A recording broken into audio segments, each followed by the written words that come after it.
Understandably, this series may be moving just a little bit fast for y'all liking as we are already in the 2025 season, but I wanted to get to a season 2 to get to a season 2.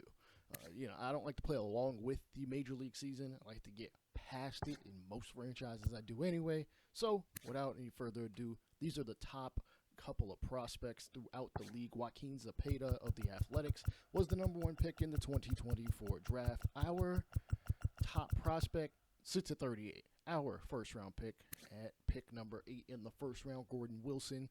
He should eventually be up at the major league level. It might not be until later in the year, but as you can see, he excels at hitting with 2 strikes. So he should definitely be one of those players we will quickly be relying on to drive in runs. Victor Medeiros, Nelson Rada, Ricky Branian, Joel Escobar. And matter of fact, 5 of the top 7 of our prospects were drafted in just this recent draft, as that kind of shows how terrible the Angels' prospect depth goes.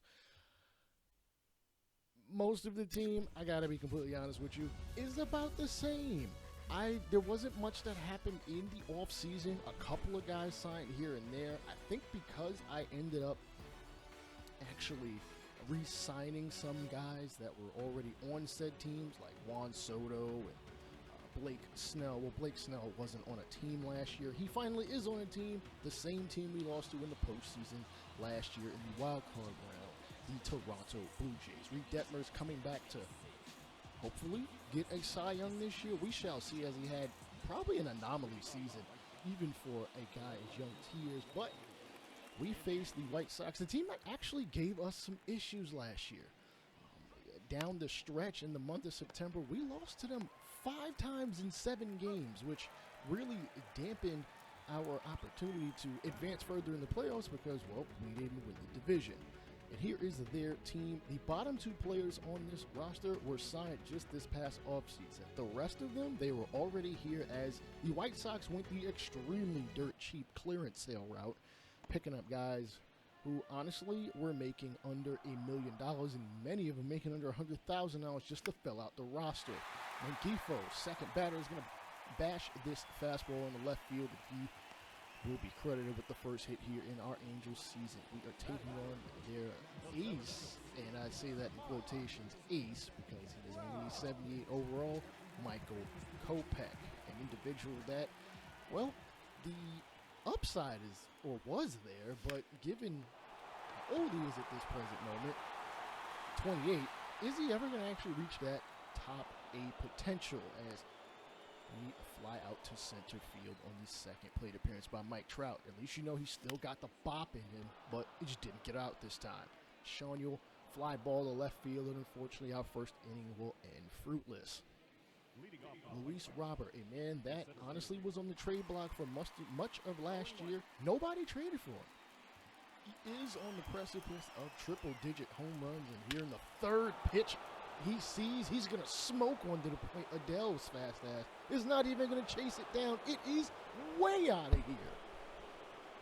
477 feet off the bat, and I think Robert is either ready to leave right along with that pitch or take this White Sox team to a height it hasn't seen in about 20 years.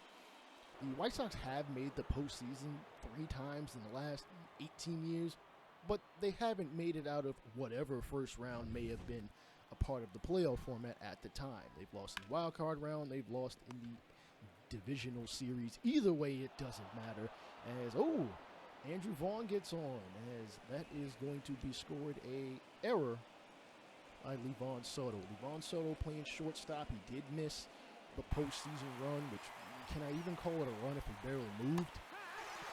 As he had a dislocated shoulder, and young rookie Edgar Cuero is going to strike out. As Coco Montes, one of the guys that they signed, the number 8 hitter, not making much, making about $60,000 this year. He is unfortunately not going to be worth any of those pennies as he strikes out in that plate appearance. Logan O'Hoppe, we are expecting him to play, at least 120 games. I mean, he didn't have horrible numbers last year. It's just we really could have used him in the middle portion of the season. He missed 2 to 3 months due to a broken leg or leg injury. I can't even say exactly what it was. I'd have to look back in the archive. And Logan Cerny going to strike out. That being Detmer's third straight strikeout in the last 3 plate appearances from White Sox. As reaching on a slider. As Detmer seems to be on point, even despite that home run. Benintendi ground ball up the middle. Neto not going to dive for it. I believe I'm going to shuffle Neto, Soto playing short, and Rengifo playing third, as I feel like somebody's not in the right place. We'll get it all sorted out, though. As Colson Montgomery, a young, up-and-coming White Sox, does get on base with a single, as the White Sox are looking to tack on more runs. Joe Adele did show off some of that strong arm, though it's not for an actual bang-bang play. Ground ball to Soto. Soto to Neto. Neto over to first as Sean Young ends up grabbing it for the double play to end the inning. I know it seems a little odd to have kept, say, Adele in left field or in the outfield at all, but there wasn't really anybody that was willing to sign for crazy money and risk. Well, is it really a risk? I wanted, as I've stated in season 1, to give Adele a real chance. So he is going to get his chance as many times as we are capable of giving it to him until, honestly, he screws up.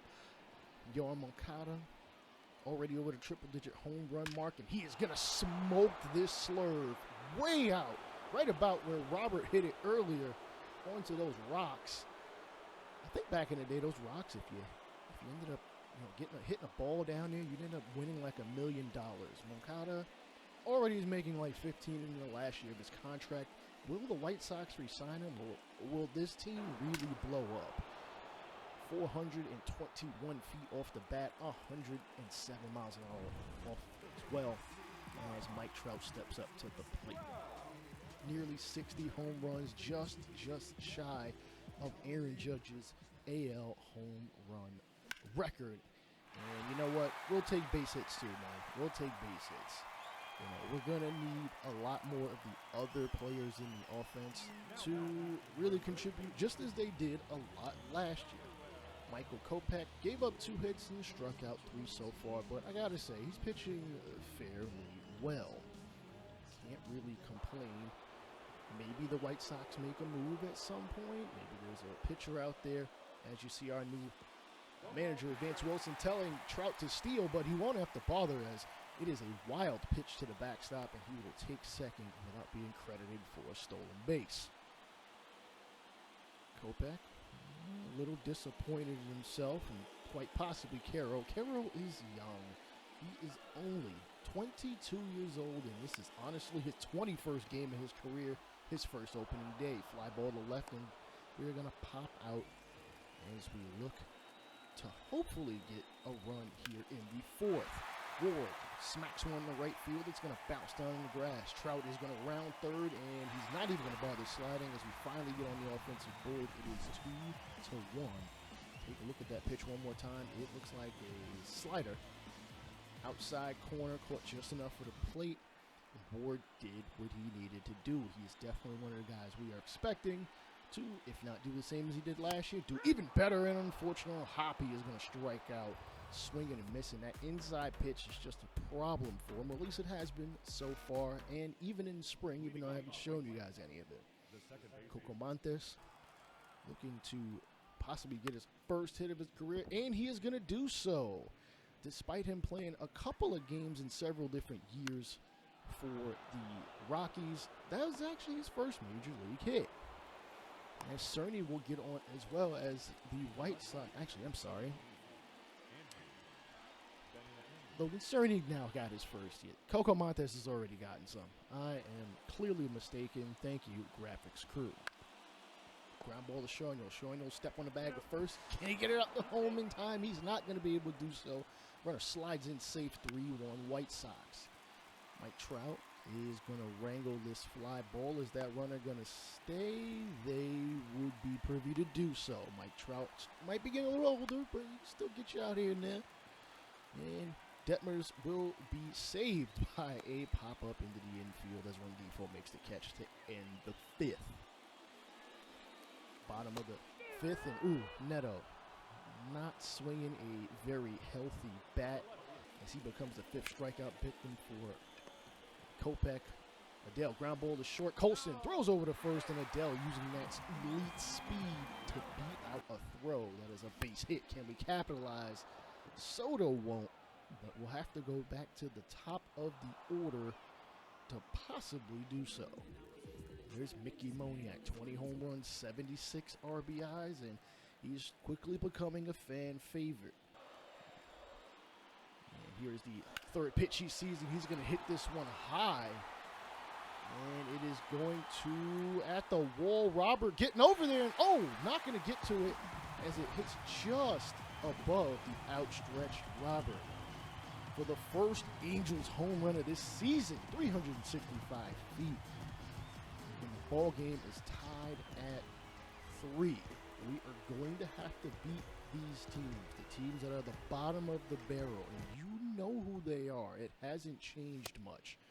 Teams like the Red Sox, teams like the Athletics, just all the worst teams you can possibly think of. We're going to have to beat them and then compete with the other teams if we want to make anything of this season. Yet again, Deivi Garcia is going to come out of the bullpen. He hasn't pitched in 2 years in the majors, and that 23.1% walk rate is exactly why Mike Trout taking it deep, though, absolutely, and I think that's where that $1 million bucket was. Can he get an extra $1 million? Not that he needs it.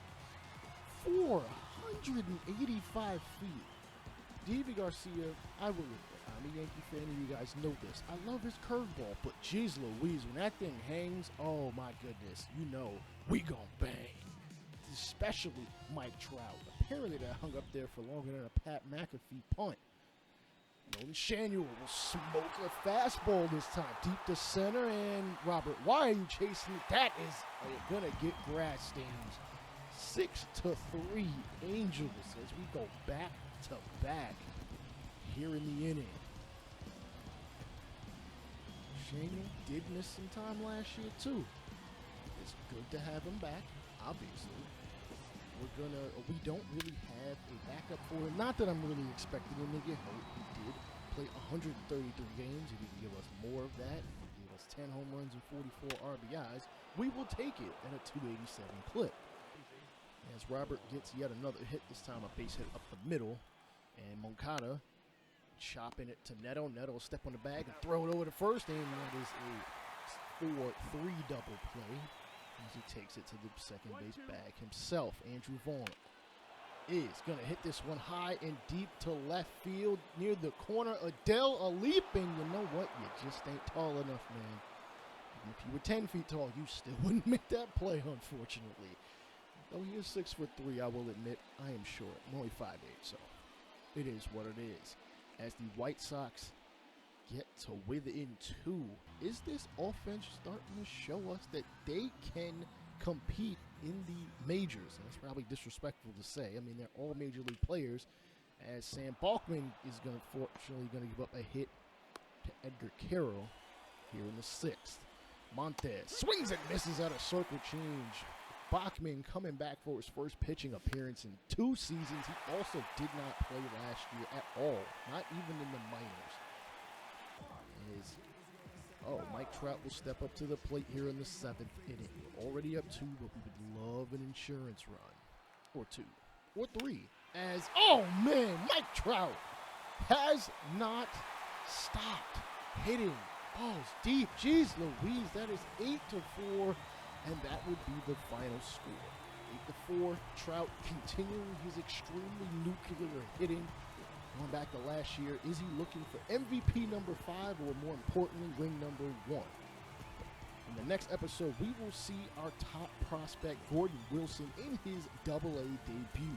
Check out the Franchise Ain't Dead podcast or the Angels playlist on your screen here. I'll holler at y'all later. Peace out.